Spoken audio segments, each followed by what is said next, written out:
In 2020, Vladimir Kryshtopa was released. It's time to talk about one of the most mysterious maniacs of the Soviet era, who was sentenced to death and who could have had many more victims than he was awarded. 1973 on the Krasnovka farm in the Rostov region. According to Vladimir's own stories, he had an ordinary, quite normal childhood in an average Soviet family. My father was a sports official, and my mother was engaged in scientific activities. In addition to Vladimir, there was another son in the family. The parents were originally from Donetsk and moved to Krasnovka closer to the birth of their son. The boy has been fond of music since childhood, and during his studies at a medical university he began to compose various melodies. The young man did not compose poems then. This gift will come to him only on the prison bench. According to the criminal himself, he did not do anything abnormal as a child, he did not torture animals, he did not even shoot sparrows with a slingshot. However, in adolescence he received a head injury. Later it was on her that he would write off his manifested oddities. However, starting in 1990, Krishtopa began to lead a rampant and immoral lifestyle. He often got drunk, became addicted to alcohol, and began spending time in dubious companies. I tried illegal drugs. Hey, I'm not going to beat around the bush. You have to subscribe to the channel and like it so you don't miss new videos. At the same time, by his own admission, he had no problems in relations with the opposite sex at that time. The girls hung themselves, and this can be believed. The future maniac was quite attractive in appearance, prominent and tall. The first crime was committed by Krishtopa on June 17, 1995 in Rostov-on-Don. Being in a state of strong alcoholic intoxication, he was driving at the third hour of the night on a passing car he had caught. The driver stopped and picked up another fellow passenger, a young girl Kayanova, 22 years old. She was returning from gatherings with friends in a cafe. The new passenger told the driver her address, and suddenly Vladimir had a strong desire to engage in a sexual act with her. So when the future victim got out of the car, he followed her. Kayanova got into the elevator, and the criminal rushed up the stairs, and found himself at the door of her apartment with her at the same time. Krishtopa immediately hit the victim in the face with force, from which the girl lost consciousness. The maniac began to drag her to the transition area between the floors. Dragging, he stripped her completely and immediately forced her to have sexual intercourse. During the abuse, the girl regained consciousness several times, tried to get up, pushed the rapist away. But the criminal always returned the victim to unconsciousness with strong blows to the head. As a result, the girl died from a closed craniocerebral injury with multiple brain hemorrhages. After finishing the mockery, the maniac threw all the girl's clothes into the garbage chute, and he went into the yard, where he tried to steal someone's car in order to quickly escape from the crime scene. But he failed to do it. At home, the executioner realized the horror he had created. But Vladimir did not go to surrender to the police, but on the contrary, tried to cover his tracks and left the city to his relatives for a whole month. After returning from his family, Krishtopa continued the dubious lifestyle that he had led before. He drank a lot, communicated with various companies. In July 1995, he went outside at night to get some air after drinking and saw a girl going home, 29-year-old Rogakina. Krishtopa acted the same way. He went into the entrance with the victim, ran up the stairs behind the elevator and found the girl already unlocking the doors of her own apartment. Then the maniac struck her several blows on the head. The criminal did exactly the same as last time, dragged the girl to the intermediate platform and abused. Having finished, Krishtopa decided not to leave the victim alive, fearing that she would go to the police. However, despite multiple blows to the head, the girl remained alive. The maniac did not dare to continue, but took off her jacket and strangled her with his sleeve. He threw his clothes into the garbage chute, but this time he took with him the victim's personal thing, a cassette audio player. Apparently, the passion for music affected. At the same time, the headphones remained lying by the girl's body. A little less than 2 weeks later, in early August, a drunken maniac decided to take a walk again, and saw Tatiana Kuznetsova, whom he began to follow. The girl went into the entrance of the house number 21 on the same Kosmonavtov Street. This time he somewhat changed his behavior style and entered the elevator with the future victim. When the cab stopped and the doors opened, the maniac struck Kuznetsova several blows to the head. Why she lost consciousness. The criminal dragged the girl to the landing, her bag fell out of her hands, and its contents scattered down the stairs. By the way, due to the direct or indirect connection of all the crimes of Vladimir Krishtopa with the elevator, he received the unofficial nickname Elevator Operator.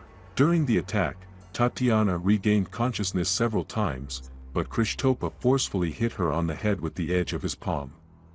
At this time, a neighbor came out to the noise of the elevator that had not closed. The man saw a woman's shoe stuck between the doors, cosmetics scattered on the landing, traces of blood, and rushed up the stairs, where he found a stripped Kuznetsova without consciousness and a maniac with his pants down and no shirt. The criminal tried to escape, but a vigilant neighbor shouted to the teenagers standing at the entrance to detain the fugitive. They could not do this, but they followed Vladimir and saw that he ran into a house on Komarova Street, where he tried to hide in someone else's apartment. The police detained him there.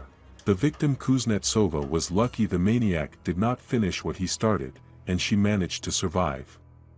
But at what cost? The girl had a closed craniocerebral injury, a concussion of the brain, as well as numerous wounds and abrasions. During the investigation of the case, the fate of the player stolen from the second victim was revealed. Among other things, the suspect sold it to his friend. This became the main evidence. Indications. Indirectly confirming the guilt of Krishtopa, his father also gave, saying that on the day of the massacre of Kayanova, his son came home late, and there was blood on his light trousers. He waved away his father's question, "I just got into a fight in the yard." The same light trousers with traces of the blood of the last victim were on the criminal at the time of arrest. The doctors who examined the maniac came to the conclusion that Krishtopa suffers from organic psychopathy of an unstable type, complicated, moreover, by alcoholism. But all this is not. It prevented the maniac from realizing the atrocities he was committing and being aware of his actions. According to the conclusions of the examination, during the crime, the maniac pursued the goal of achieving sexual satisfaction by abusing and inflicting bodily injuries to the victim of varying degrees. Gravity. The doctors also drew conclusions about the character of the defendant. According to their conclusions, Vladimir Krishtopa is an egocentric person, weakly capable of empathizing with other people, aggressive and unbridled.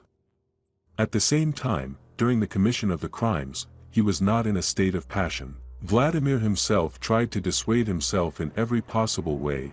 He claimed that he had committed the attacks almost in an unconscious state, that he did not remember anything, and some voices in his head pushed him to commit crimes.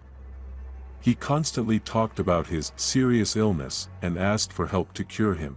However, doctors believed that all this was nothing more than a form of psychological protection and some kind of trick to mitigate their fate and mow down under the insane. As a result, on March 21, 1996, Vladimir Kryshtopa was sentenced to death. He spent some time on death row, flinching at every slam of the door, as the date of execution was not reported.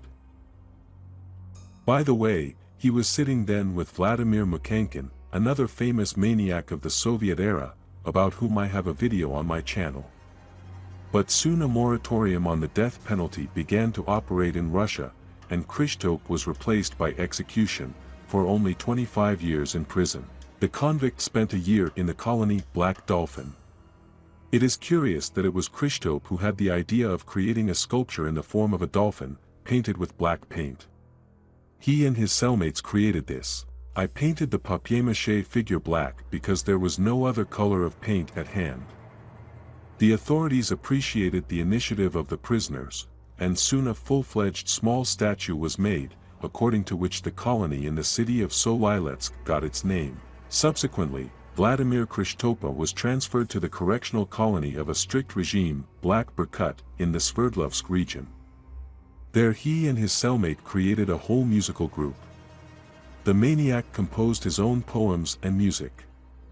Subsequently, as a reward, the prisoner was allowed to work on a synthesizer. True, the band later broke up, but music recordings can even be found on the internet.